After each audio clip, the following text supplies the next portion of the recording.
దేవుని పిల్లలైన మీ అందరికీ వందనాలు. యేసుక్రీస్తు ప్రభువారు శరీరధారిగా ఎందుకొచ్చారు అనేటువంటి ప్రశ్నకి కొన్ని కారణాలు మనం గ్రంథాల నుంచి పరిశీలన చేస్తే, ఎఫెసీయులకు రాసిన పత్రిక మొదటి అధ్యాయం 4-6 వచనాల్లో చదివితే, యేసుక్రీస్తు ప్రభువారు దేవుని యొక్క దయాపూర్వక సంకల్పం ద్వారా ఆయన శరీరధారిగా ఈ లోకానికి వచ్చాడనేటువంటి విషయాన్ని మనం చూస్తాము. ప్రాముఖ్యంగా ఆయన శరీరధారిగా రావడం వెనుక దేవుని యొక్క దయాపూర్వక సంకల్పం ఏంటి అని ఆలోచన చేస్తే, మనుషులందరూ కూడా ఈ భూమి మీద దేవుని చేత సృష్టించబడిన తర్వాత, వారు ఈ లోకంలో స్వతంత్రులుగా ఉండడానికి సృష్టించబడ్డారు. అంటే తమకు స్వేచ్ఛ అనేటువంటిది దేవుడే ఇచ్చాడు.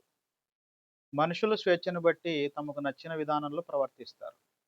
అలా ప్రవర్తించినప్పుడు వారు తమ స్వేచ్ఛను బట్టి ఏదైనా పాపం చేస్తే, అంటే దేవుడు ఏదైతే వద్దని చెప్పాడో, ఆ వద్దని చెప్పినటువంటి సంగతిని, అంటే దేవుని యొక్క ఆజ్ఞని మీరి ఎవరైతే పాపం చేస్తారో, అలా పాపం చేసిన వారందరూ కూడా నరకానికి వెళ్ళే పరిస్థితి ఏర్పడింది. అంటే మరణానికి అప్పగించబడతారు.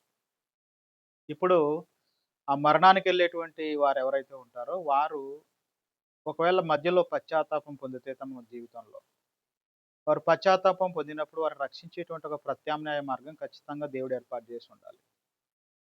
ఎందుకంటే ఒకళ్ళు పాపమే చేసిన వారైతే వాళ్ళు నరకానికి వెళ్ళాలి. అది దేవుడు చేసిన చట్టం.